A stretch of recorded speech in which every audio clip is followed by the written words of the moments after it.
Hey, hi, welcome everyone to CAP Tulsa's 2020 Virtual Kindergarten Transition event.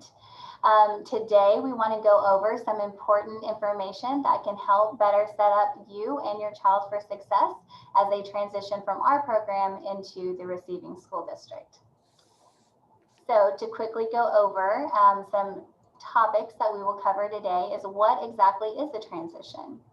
My co-host is Miriam Conley. She is our ECP data specialist here at CAP Tulsa, and she will be going over the importance of kindergarten transition, as well as introducing some of our panelists that we have here today and providing you with some frequently asked questions of some things that have come up in previous transition events.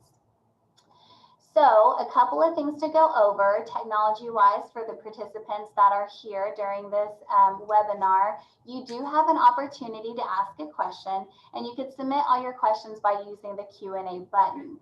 Depending on which device you're using, if you're using a laptop, you should be able to see it at the bottom part of your screen, and it's next to the chat box.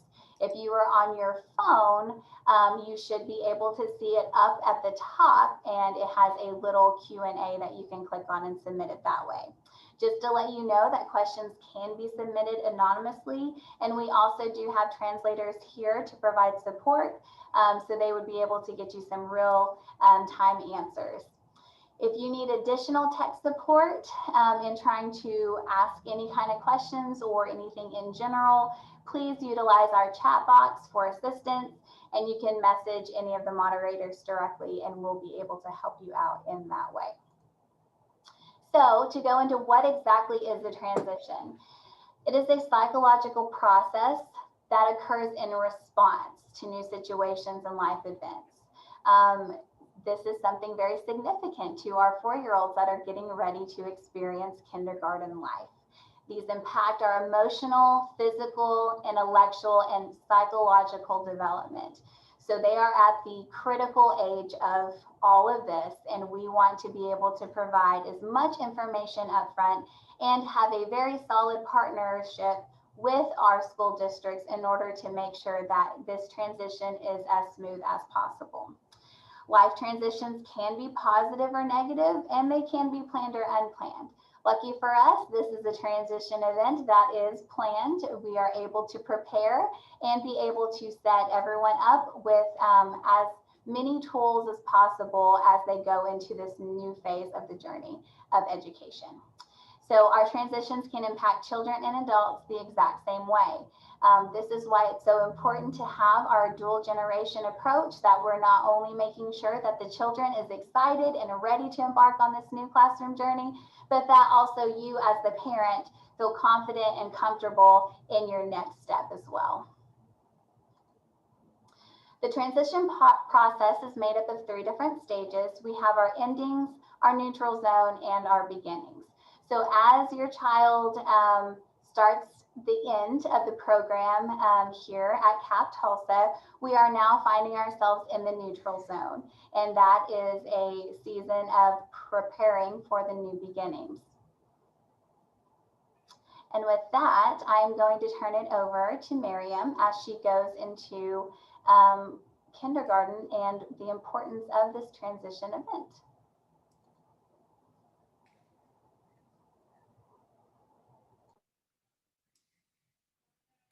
Miriam, you're still on mute.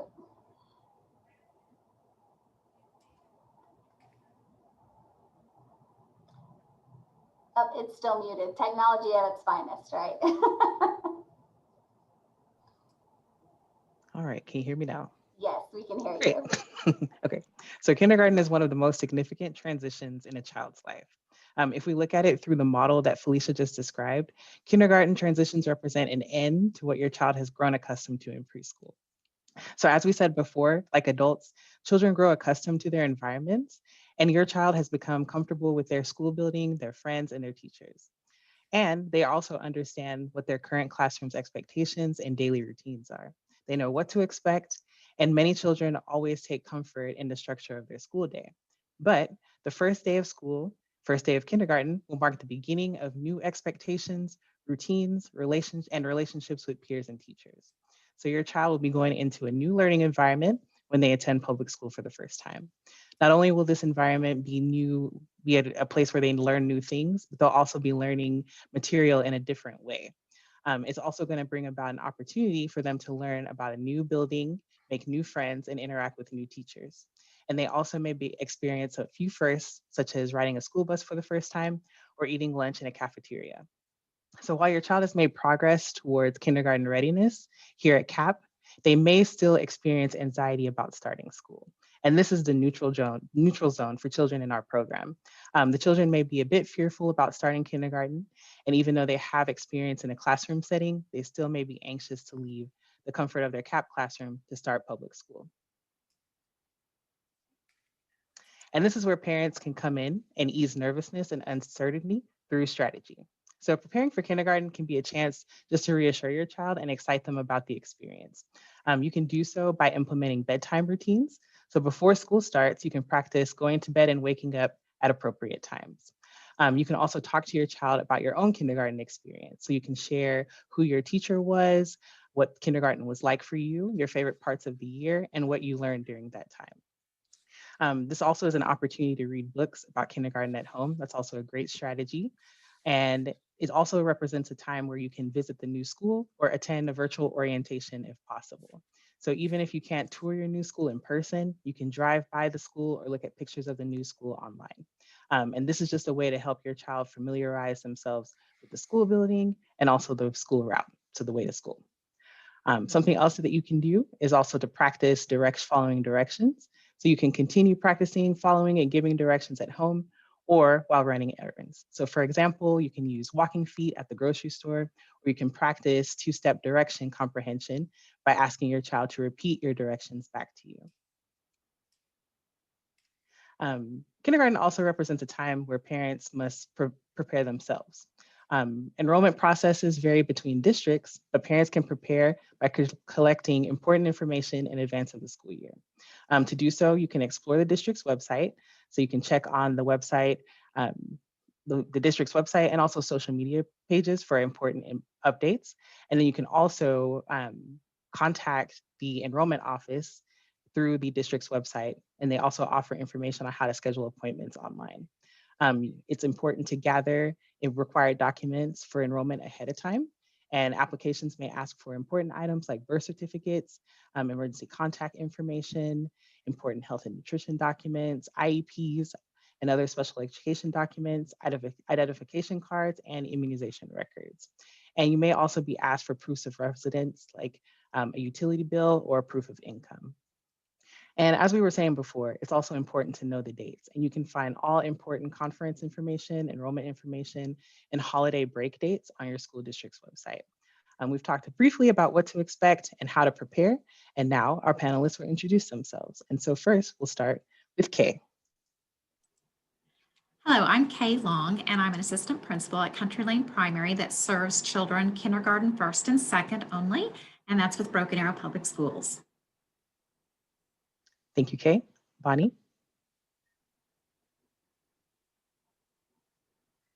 Hi, I'm Bonnie Larkin, and I'm the Sand Springs Enrollment Center's coordinator. Thank you. Morgan? Hello, I'm Morgan Douglas. I am the principal at the Early Childhood Education Center in Sand Springs, and we serve students in pre-K. Thank you. Karen? Hi, I'm Karen Biggs, and I'm the principal at Pratt Elementary School in Sand Springs. And I am one of 4 elementary sites in Sand Springs. And then, like Morgan said, we also have our Early Childhood Education Center. Thank you. Kathy? Hi, I'm Kathy Quick. I'm a school psychologist with Union Public Schools. I work at one of the 13 elementaries in Union Public School District, as well as with the early childhood program, our 3-year-old center, our 4-year-olds at Rosa Parks Elementary, and then I work with children that are experiencing challenges in adapting to school and perhaps have education-related disabilities. Thank you, Kathy. And then joining us from Jenks is Vicki Campbell and her team. Hi, I'm Vicki Campbell. I'm Jenks Public Schools District ELD Coordinator, And I have with me Vunlan that speaks Zomi and Burmese, and I also have Amy Ruiz, and she speaks Spanish. Thank you. And also joining us today is Andy Cooper. Andy, would you like to introduce yourself? I'm Andy Cooper, and I am at CAP Tulsa. I'm the senior team lead for the Special Services Department, and so I work directly with our children that are either identified as having an IEP or IFSP, and children with a suspected disability.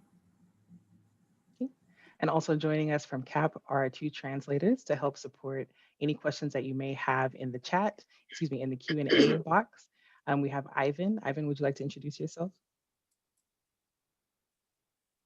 Good afternoon. My name is Ivan Colon. I'm one of the bilingual staff support for CAP. Muy buenas tardes. Mi nombre es Iván Colón y soy uno de los apoyos de familias para familias que necesitan introducción o interpretación, perdonen. Gracias. Thank you, Ivan. And Yang, would you like to close us out? Oh, seems like you're muted. It happened to me earlier.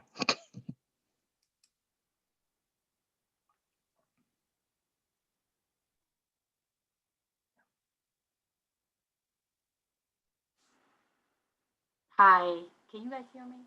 Yes. Yes, okay. Hi, this is Niang. I work at CAP. I am one of the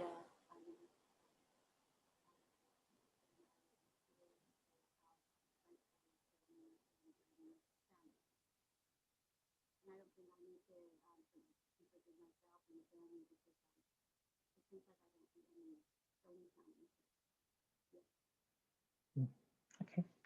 Thank you, Niang. And so Niang will be supporting us with any Zomi translations that are needed in the chat. Thank you. Okay. And with that, we'll get started, and we'll start with our frequently asked questions. And the first question that we'll ask today is going to be, how do transitions affect children with special needs and developmental concerns? Andy, would you like to start us off? Sure. I would like to first start and say that sometimes children do great with transitions, and then sometimes they do have a little bit more difficulty. And whenever those transitions start to happen, like Miriam and Felicia both said, the change, the unexpected change for a little child's brain sometimes is too impactful for the child to take on all of that new change so directly and head on. And so oftentimes we have to do a lot of planning to make sure that these children are more equipped and better prepared to move into the public school district. Oftentimes here at CAP Tulsa, we make a schedule, a picture schedule. We do pictures of the elementary that they're going to go to, and we have parents talking about that and doing social stories at home. And so those are some of the things that we can do to help those concerns whenever we do have children that are affected by transitions. Would anyone else like to add to what goes on in your district?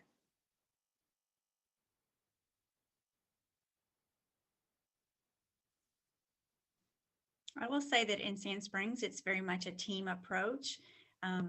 If there are special needs that, we need to all be on the same page. So we would meet with CAP if that's necessary, as well as, possibly the pre-K principal and staff and the kindergarten staff at the site that the student would be attending. And then all that are involved would be able to find out more about the child and their special needs. Thank you, Karen. We do something very similar at Union. We, particularly if a child has been at a particular site that they have good relationships with, will bring their next year's teacher to their site, perhaps at the end of the school year, so they can at least meet the person. We will develop like social stories or special books that have pictures of what the school looks like, what their teacher or classroom will look like. And then we encourage them to visit over the summer to play on the playgrounds and those kinds of things, because most of the playgrounds are available for families to play on. And that's a good way to meet other children as well as to get comfortable with the site. Thank you. Okay. And so with that, we'll move into our next question.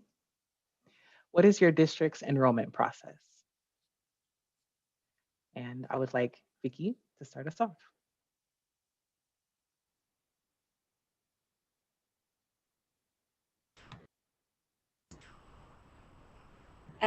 The first process is, well, since now we're at distance learning, we have to, or we're not distance learning, but you know, the way everything is in the world right now, we have it where they either, if they can't do it online, we have a link to our web, at the Jenks website on how to enroll. And if they can't figure out how to enroll on there, then there's a number they can call and they can set up an appointment to come in. And then they'll have to bring in, you know, proof of residency, immunization, birth certificate, and like a parent's driver's license to be able to enroll the student. Okay. Would anyone else like to add to this process and describe the process at their district? Sand Springs is a lot like Jenks. We have it online. If they don't have that capability, they can make an appointment to come in and see us. Right now, we do take walk-ins, but we have not started enrollment for next year, of course.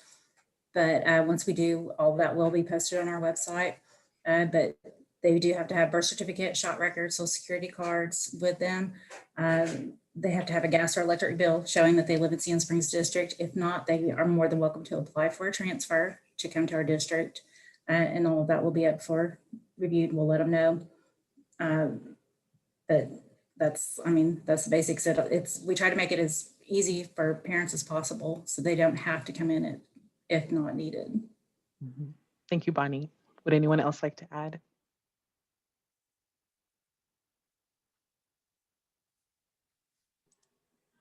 I would just recommend that parents be encouraged once enrollment opens to go ahead and go through that enrollment process and not wait until August. It gives an opportunity for them to get any missing records in, have questions answered, and they can do it online or they can come to the enrollment center in Broken Arrow Public Schools. But those services are available all through the summer. And many people think that they might be rotating on the same schedule as the schools do, but they are open through the summer. Thank you. Would anyone else like to add about a little bit extra about their district? I forgot to add one thing. In Jenks Public Schools, we start kindergarten and also pre-K enrollment starting in February for the next school year. Thank you, Vicki. Okay. And with that, we'll move into our next question. How is kindergarten different from preschool? And for this question, I'd like to start with Karen. Did you say Karen? Yes. Okay, I thought so. Kindergarten is, it depends on the structure that the preschool program had. So kindergarten is more centered around, you know, being able to come to the school, and then they're in the school with so many other ages. And so walking to the cafeteria looks very different. A lot of times in preschool, they didn't do that. They didn't go to the cafeteria. They might have had lunch in the classroom. So there are going to be new things for them to learn as far as being part of the class as a whole. I was a kindergarten teacher for many years, and I just remember the kids in kindergarten they kept saying, when do we play? When do we play? Because obviously we want our preschool students to be able to enjoy and learn through play. That is how they learn. Kindergarten is just a little step up from that. We still have playtime. We still want our students to be developmentally appropriately playing, but there's also the times of, now it's time to come sit on the carpet. So sometimes that's just that transition for students to learn of, you know, there's going to be some time to sit on the carpet and do some whole group. And then there's going to be time for them to have some free choice centers. But teachers are very well adept at getting all the academic things that are needed through play. So that's one answer. I'll let my colleagues share more. Thank you, Karen. Morgan, would you like to add? That was a really good answer, Karen. Good job. Just to piggyback off that, I mean, our 4-year-old program here at Sand Springs, we do our best to get them prepared for kindergarten, and our day is a little bit shorter. We do a lot of play in the classroom. So there are a lot of differences transitioning up to kindergarten, but we try our best to prepare them for that. But I would say the biggest differences are those that have already been said. But we do our best here at Sand Springs to try to model those and to best prepare them for that big transition. Thank you. Would anyone else like to add a little bit more, give some insight on their district? When I talked with my kindergarten teacher, the biggest difference that she saw was that they are starting to expect kindergartners to be more independent and self-directing and self-regulating. Certainly there's still 5. We don't expect them to be perfect or adult-like. But for instance, if there are meals in the cafeteria, they're going to walk in their line with their class to the cafeteria, pick up their tray, take it to the table, open their own milk cartons. Whereas in pre-K, the meals at Union are brought to the pre-K classroom and there's a lot of individual assistance. There's a lot more during the day when it's more adult-directed activities. I don't want to think of it as lecturing or anything like that, but there is less choice, maybe less free time and more adult-directed because we start the important literacy instruction and wanting to give them a good foundation for learning to read. In pre-K, they have recesses and art activities all kind of built in the day, but for the first time in kindergarten, they will have scheduled PE time in the gym with the gym teacher. They will have art with the art teacher, music with a music teacher.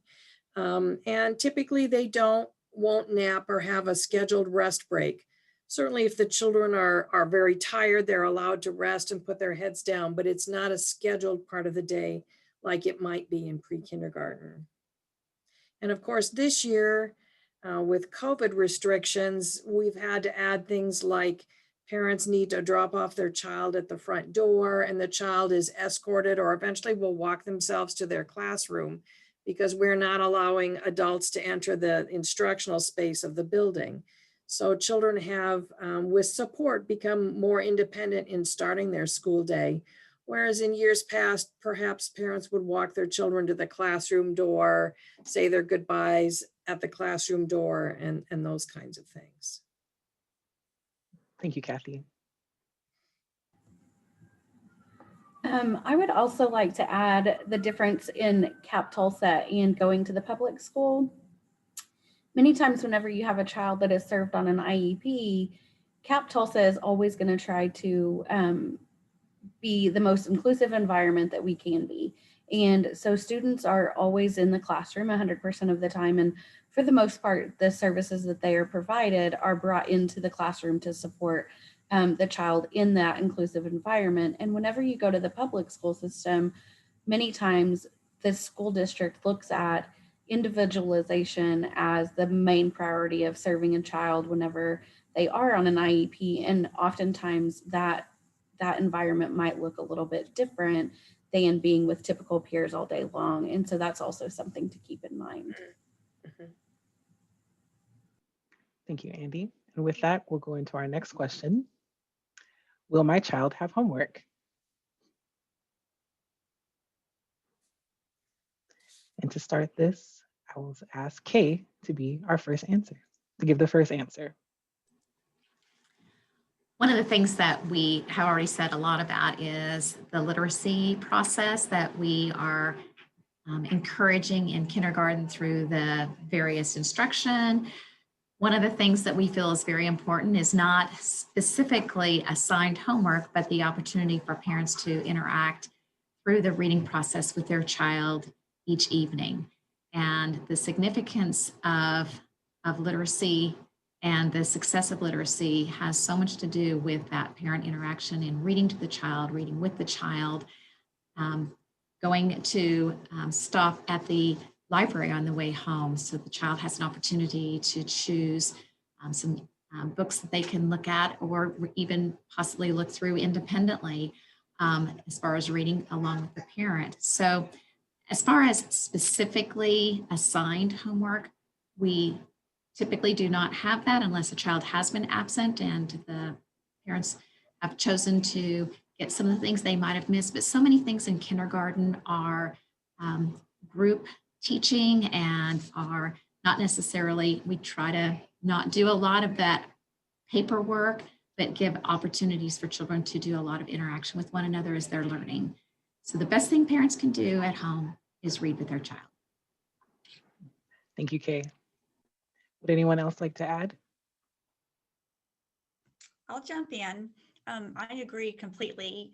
It's mainly the homework is going to be based on literacy or possibly a math concept, but it might be something like make a pattern at home with your family and take a picture and post it on if they have a class Facebook page, or take something home and take a sack home and find things in your house that might start with the letter T and bring those things back to school so that you can share those with your friends. So very much, like she said, literacy based or somewhat academic based, so that families are working with their children, encouraging those skills and those concepts. Thank you, Karen.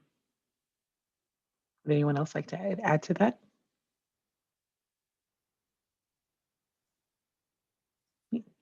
And since we have no more responses to that question, we'll move into our next one. And Kathy had touched on this a little bit. What does pickup and drop off look like? Kathy talked about how pickup and drop off is a little bit different this year during the COVID-19 pandemic. And so some kids at Union are going to walk themselves to class, and they'll have a little bit more independence as they go into the building. Would anyone else like to add? And maybe describe the process at their school?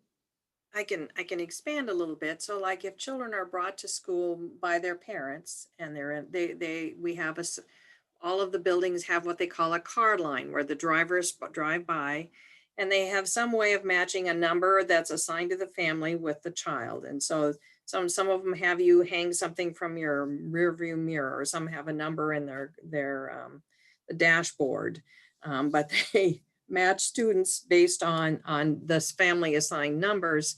Those numbers go on your child's backpack, and eventually they get so that they know that. If they ride the bus, then there's a bus line, a place where the bus drops them off. And Union is shifting this year to where students will have ID cards that are scanned. It's in place in one site, and it's being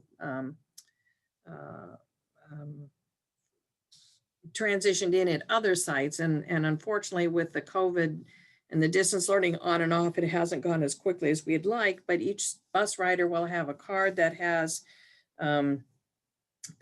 it's scanned when the child gets on the bus to make sure they're getting on the correct bus. And it's scanned when they get off so that we're certain that they're getting off where they need to, and it helps us track where they are. The other thing that children will have, in addition to this particular ID card, is that number. They will also have a card that allows them to access different things on their laptop. It's called a Clever badge.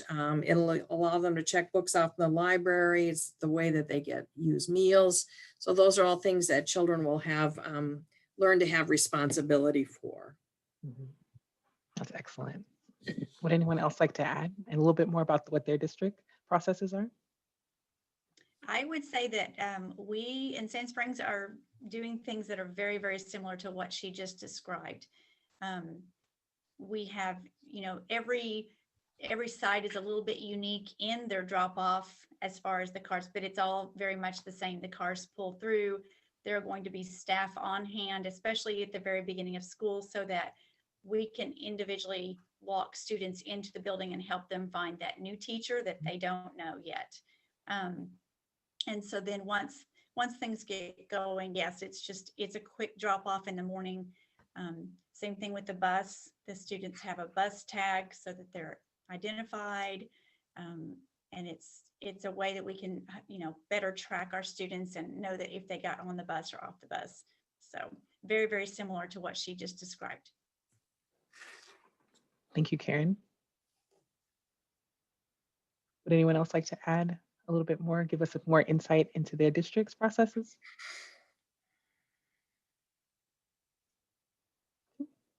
And so with that, we'll move forward to our next question. Can I volunteer in my child's classroom? And so we do recognize that this is a very different year, but if you guys could speak to the general school years when we're not experiencing a global pandemic. This is Vicki Campbell from Jenks. In the normal school year, we don't allow parents to volunteer in their own children's classroom unless it's like for a once a month project, special project that the teacher has. But if it's a weekly volunteering, we let them volunteer. They can still volunteer in kindergarten, just not in their child's classroom. Thank you, Vicki. And is that process the same at other districts? I think volunteers are welcomed. I think we work to match what a parent's interested in doing with what a teacher might need assistance with. And that, of course, there's things like homeroom parents that plan social events or perhaps these projects that she was talking about. We also have a PTA that assists throughout the school day or the school year with various projects and those kinds of things. So it just kind of depends on what the person's interested in doing and what the needs are, and we try to find a match for that. I'm not aware of any limitations about where you can volunteer, but certainly we would want to make sure that it's a situation that's to everyone's benefit. Thank you, Kathy.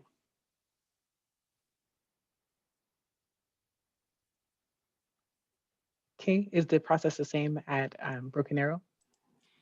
Yes, and I'm sure that all of the other districts agree that a felony affidavit is always required before a parent can be present in the school. Another program that we have found to be very successful at multiple schools is Watchdog Dads, that encourages fathers to be involved in the school, and they sometimes will take a day off work and a vacation day, and it's called Watchdog Dads. And that is actually a national program that is very, very successful in our schools. And I would encourage anyone to look into that and get that opportunity going in their own schools. Thank you, Kay. And if we do not have any more answers for that question, we'll move into the next. And we've touched on this throughout this discussion already. What does distance learning look like if my child's class, school, or district moves to distance learning? And we know that some districts have been in person and then had to transfer back due to the increased prevalence of COVID in the community. If you guys could just give us a little bit more insight into how distance learning is working during this time. Thank you. And I believe I will start with Bonnie.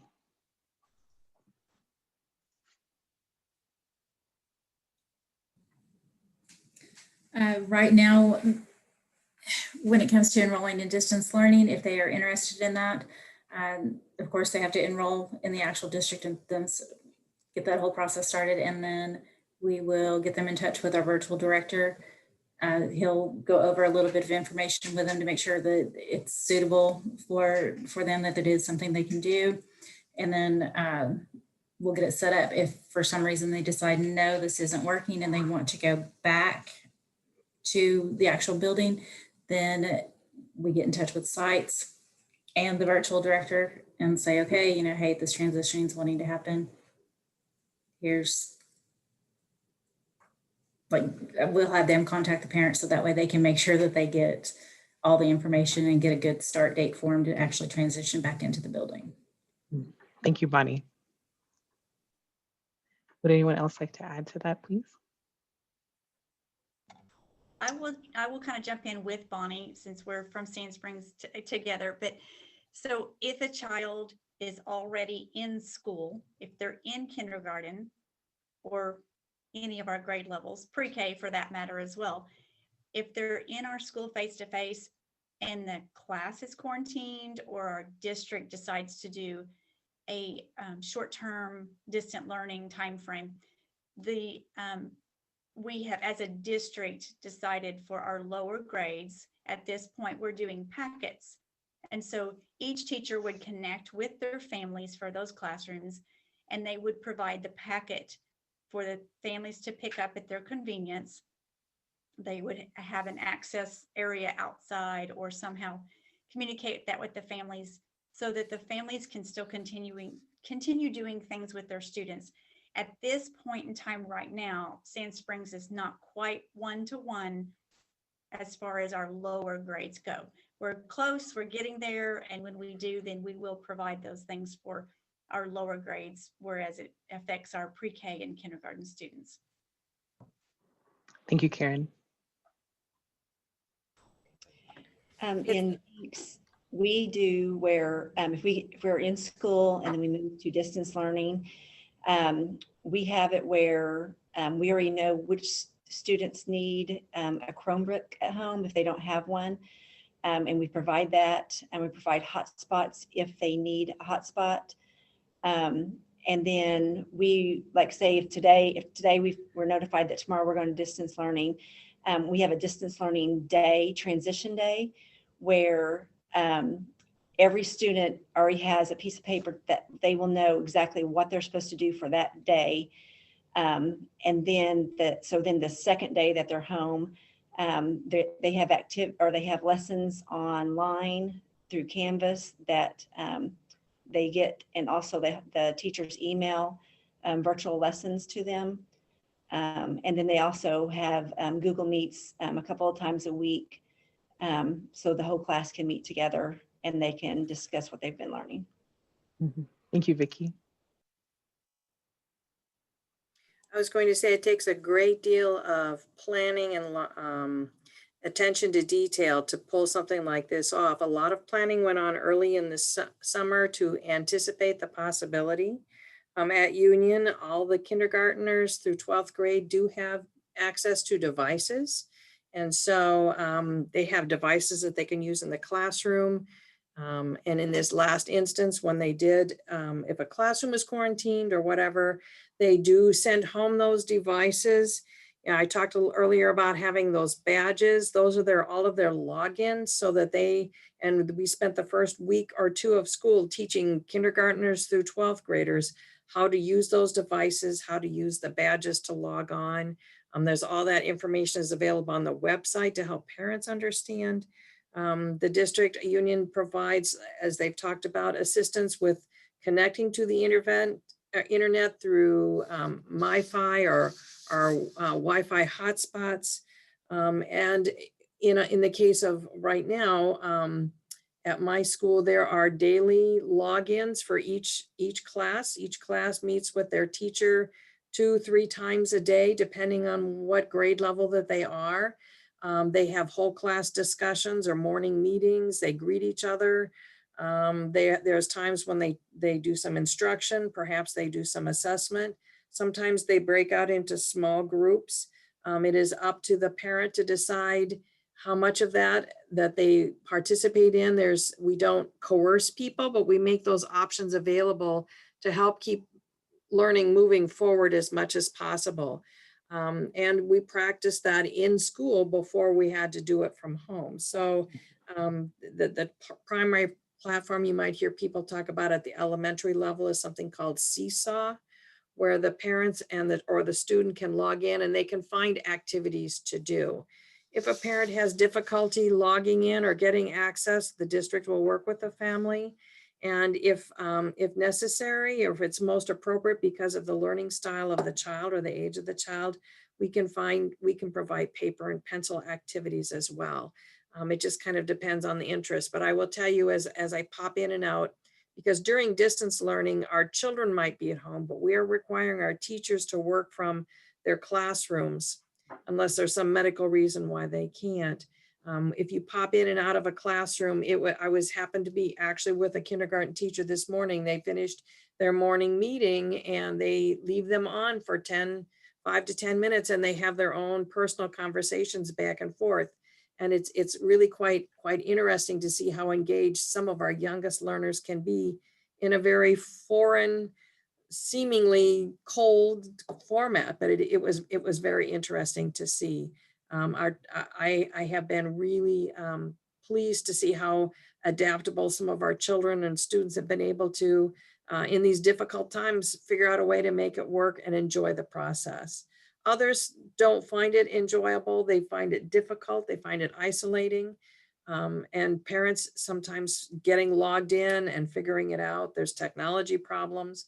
We know it's not a perfect system, but it is an attempt to maintain contact and maintain learning and maintain those relationships in these difficult times. Thank you, Kathy. I really like how you spoke to the resilience of parents, both parents and students. I really like that. Would anyone else like to answer this question or add to it? Broken Arrow is very similar to what has been shared already.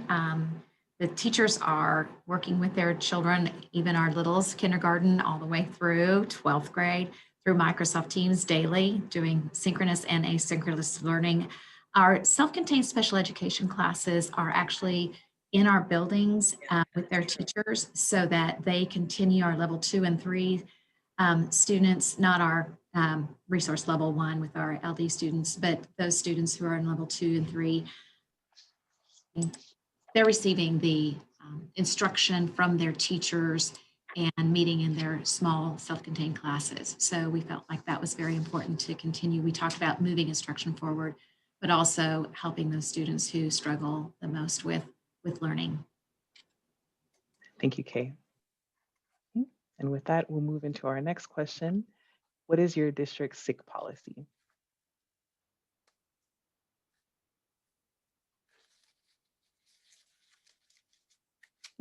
And Kathy, would you like to start us off? Certainly. Certainly, if your child is sick, we would appreciate a call to the school to make certain that everybody knows where your child is. If we don't hear from you, you will probably get a follow-up phone call just to be sure. We don't want children to get lost on the way to or even home from school. If your child is sick, depending on how long they're absent, the youngest child isn't going to have a lot of makeup work unless there's something they are really particularly interested in doing. Perhaps there's a special project or it's close around a holiday and there's some fun things that they could do. If your child is sick for an extended period of time, they sometimes ask for you to provide doctor's notes, and many doctor's offices are just used to verifying that children have been at doctor's appointments. Particularly now under COVID, if your child has been exposed to COVID or tested positive for COVID, we really are relying on our parents to share that information so that we can keep your child's classmates and teachers safe. Particularly in the youngest grades, being sick is something that, and frequent absences from school are things that can really affect their learning. So we want to work with you to make sure that whatever health condition they have is not significantly impacting their ability to be able to make progress and stay in school. There's really not any penalties for missing school, but plenty of opportunities for you and the school to work together to make sure your child can keep pace with what's going on in the classroom while they're absent. Thank you, Kathy. Would anyone else like to add?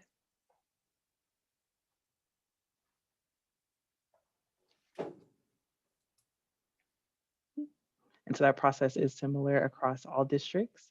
So if you have additional questions, you can contact your teacher or the school leaders for more information on that question.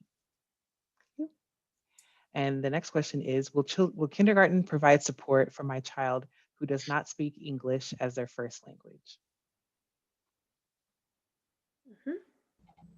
Okay. And Vicki, would you like to start? Yes. Yes, we definitely do provide services for our ELs, and usually in kindergarten that is a pull-out program. Sometimes it is a push-in where they push into the classroom, but most of the times they pull out to get more of a one-on-one help. And they usually provide around 30 to 45 minutes a day for working on their English learning, for reading, speaking, listening, and writing. Okay. Thank you, Vicki. And is that process the same at some of the other districts?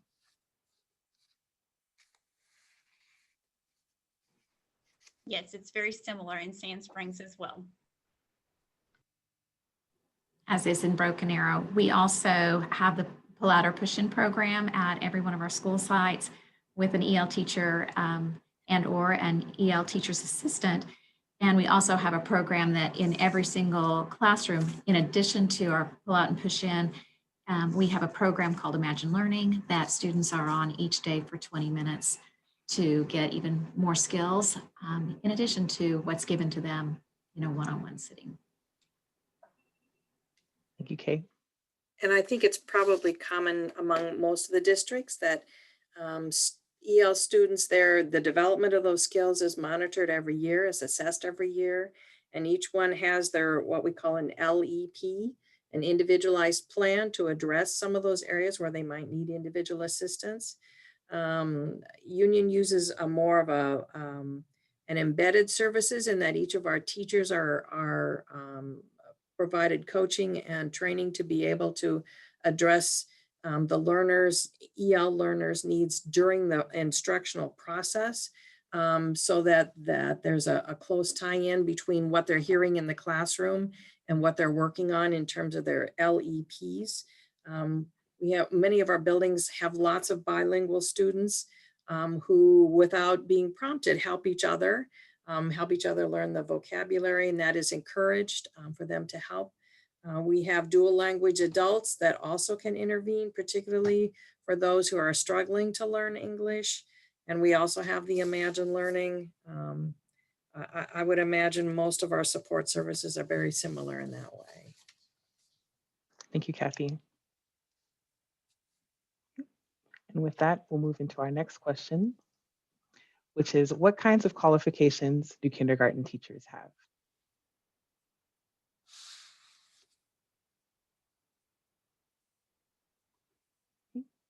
And Kay, would you like to start us off? Well, I know that this is a state law that every single kindergarten teacher must be certified in early childhood. And so each one of them, of course, are, and that involves, of course, the developmental stages, and qualifications are always allowed. If a parent wants to know what qualifications the teacher has, they have a right by law to find out what their certifications are, and they can request that at any time. And I would say, besides the paperwork and the formality of it, I believe all of our kindergarten teachers have a love for children and for growing and learning for themselves and their children. And they understand purposeful play, and they understand that as 5-year-olds, that they have specific needs that are developmentally, that developmentally appropriate kind of instruction looks different than at your older grades. And they're very versed in that. So I think the most that I love seeing in kindergarten teachers is just their love for children and for that developmental stage that children are learning the language in a deeper academic way and are so curious and just lovely little sponges in growth and and in knowledge and in learning. Thank you, Kay. I like the sponge analogy. Would anyone else like to add to that answer? I was going to say many of our teachers have multiple certifications so that while they are required to have early childhood, many of them also are certified to teach elementary ed or special education, but still choose to teach in the general ed classroom, and also earning that certification to be an EL certified, as well as the numbers for dual language learners in our district grows. So teachers they're kind of an interesting confluence of all different kinds of things. But many of our teachers are expanding their skill sets to be able to address increasingly diverse students. Thank you, Kathy.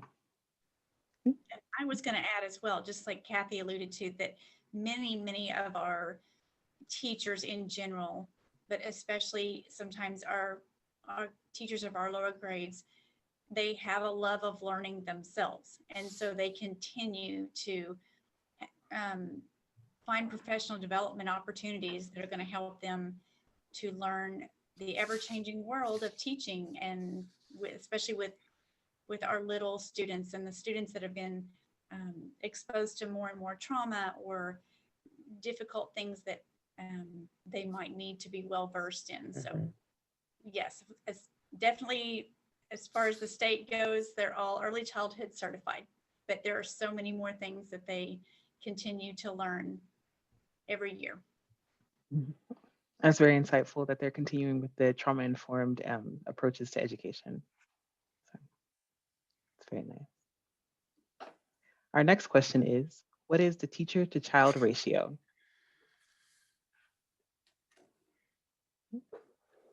Karen, would you like to start? Sure. Typically, in a perfect world, we would say low class sizes are always the best. And I would love to say it's like 15-1, but generally it's more in the area of 20-1. And so sometimes, there's even the 22. You might have a class that's 22 but obviously the lower the class size, the better. And luckily in Sand Springs, our administrators realize that and they understand the importance of that. So we really strive to keep it low numbers. Thank you, Karen. Would anyone else like to add to that? We are the same way. We try to keep it low, but you know how it is. So we really try not to go over 24, but we would love to keep it around 20 or 18. But we do have an instructional assistant that helps, we call them ECAs, early childhood assistant, that helps the kindergarten teacher throughout the day. Thank you, Vicki.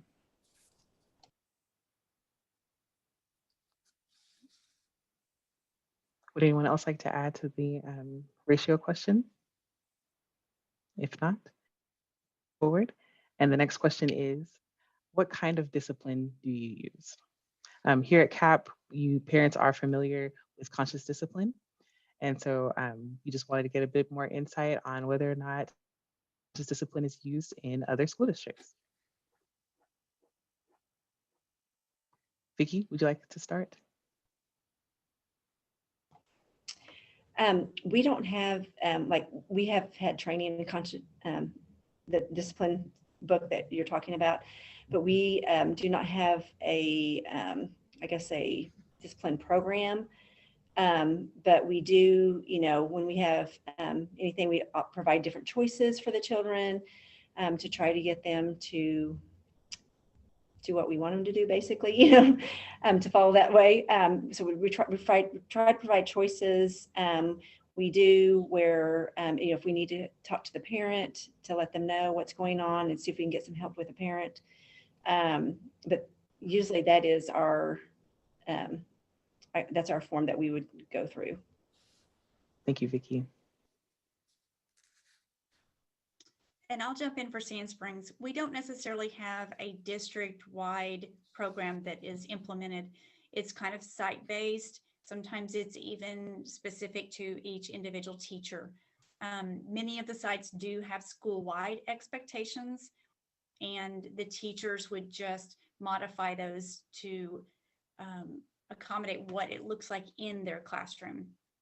We do have one school in the district that is a great expectation model school. So discipline there, you know, is very much centered around the expectations and things like that. But I would say it's very different at each site, but also very similar. Again, going back to kindergarten teachers are just, they're special breed, and they understand what's developmentally appropriate for students at that age. And they'll work with the students, with the families, and with the staff in the building to help teach a child. And they understand that sometimes kids really don't know that. Instead of always saying, you should have known better, sometimes they don't really know better. So it's very much a case by case, but we work through it together, and it's unique and individual for each child. Thank you, Karen. I wasn't real sure exactly what you were asking. Of course, we all have district policies about what's acceptable and unacceptable behavior. And families will always receive copies of student handbooks that explain, you know, the official discipline policies and those kinds of things. But particularly the younger child, there is less emphasis on punishment and more emphasis on helping them understand what is expected. And so the first week, 2 weeks, 4 weeks of school, they're teaching them about what is it, how do they act in the cafeteria? How are we expect you to act in the hallways? What kinds of things do we expect you to do if you're a student in the classroom? So there's a lot of what we call just classroom skills instruction that goes on, and children get lots of positive feedback and praises and high fives and thumbs up for using those kinds of things, because it is learning a new system. It is learning how does this function, and it is, as many have shared, it's enough different that sometimes children don't always understand what is expected. As a school psychologist, if there are children that are really struggling, we can come up with individualized support. We call them behavior support plans, for lack of a better term, to help a child really get some more individual help to understand what's expected, and maybe some mentoring either from a partner or from an adult. So we really work closely with parents to make sure that parents understand what's expected and can also work with us. We can work together to help the child help adjust and adapt to functioning in a group setting. And I think that's probably the things that children have the hardest time adjusting to with kindergarten, is now they're doing things as a group, and a lot of their day is being part of a group, either a large group or a small group. And so there's lots of ways you can help children understand and shape and reinforce and praise them for doing the kinds of things that are going to help them be really good students as we work our way through the grades. Thank you, Kathy.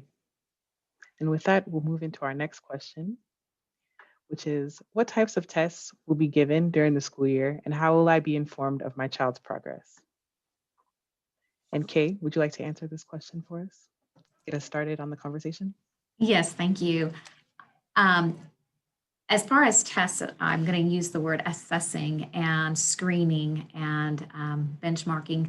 Obviously, we need to know what set of skills and knowledge our children come to us with so that we can meet their needs as best as possible. And so we do have screeners for literacy, early literacy. We do have screeners for math. And then we have different diagnostics that we use. Obviously, just like Kathy was saying, if children are really struggling, we go through a process of most are doing some type of a response to intervention. But we don't start that with our kindergartners until the second semester of their kindergarten year. We want to help them learn how to do school and see what we can do as far as really pouring into them in types of interventions if they need to, just in the classroom. And the screeners allow us to know from where they start so that we can benchmark that to see their growth. And so we're really focused on growth and support. Thank you, Kay. I'll answer. I'm so sorry. I'm like seeing the second question. How parents are informed. We, of course, have parent-teacher conferences like all districts, I'm sure, do. Parents can always contact the teacher if they have any questions. Their door is always open. Also, we do have a home access center online that if parents want to review their report cards that show their the observations teachers have made with different kinds of not just academics, but behavioral and social things, they can do that. But the biggest thing that we love is that our teacher's door is always open to parents' questions, and they welcome the parents being a part of the educational program for their child. And that partnership is just critical in that child's success. Thank you. Would anyone else like to add to that answer? I will jump in and say that for Sand Springs, we start the year with some assessments to try and help us gauge where the students are.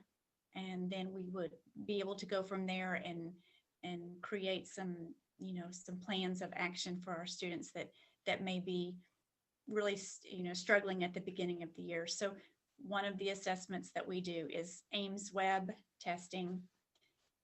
And this year that'll help us find, a literacy base and as well as a math base. And then those are individual tests with each child. We also this year did the exact path assessment or diagnostic. And that was interesting.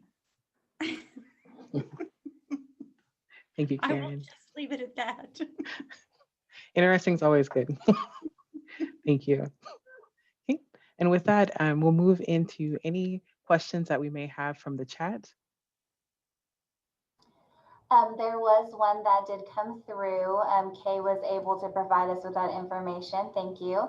The question was if BA allows students from Tulsa who are not in the district to enroll in the district, if the parents are willing to bring them every day. The response was that BA Public Schools allow BA Public School employees to transfer their out-of-district schools to Broken Arrow Public Schools. There is an open enrollment period for out-of-district transfers, but presently only employees' children are the only out-of-district students that are allowed to enroll in Broken Arrow Public Schools.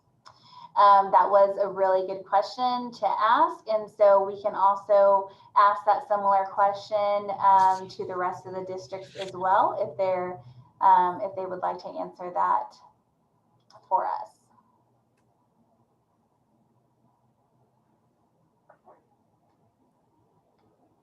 We can start off with pick you, Sand Springs. We'll go with Karen. Yeah, and I'm actually going to kind of refer it back over to Bonnie because Bonnie had kind of answered that question for us earlier about that you can submit a request to transfer into Sand Springs, and then it will just basically be reviewed. And we really need to just make sure that, again, back to the teacher ratio, that our class sizes stay low. So we would love to just accept all transfers and have everyone come to Sand Springs, but we want to keep our class sizes low. So we just have to take a good reflect on each individual situation and make a decision about that.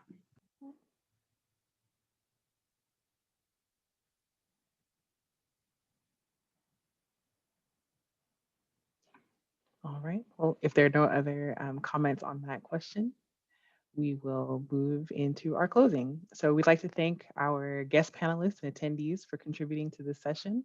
Thank you all so much for being here with us today. We appreciate your feedback. So parents, please complete the attendee post survey that is going to be sent out to you upon conclusion of this session.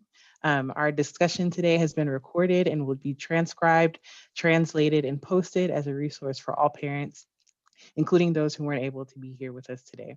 In addition to this resource, you'll receive a kindergarten transition booklet from your teacher, and that booklet includes additional information about preparing for kindergarten. And then if you have any other questions or you're looking for more resources, please visit the Transitioning Your Child to the Next Age Group page on CAP's website. Thank you all so much for being with us here today, and thank you for your time, and enjoy the rest of your day.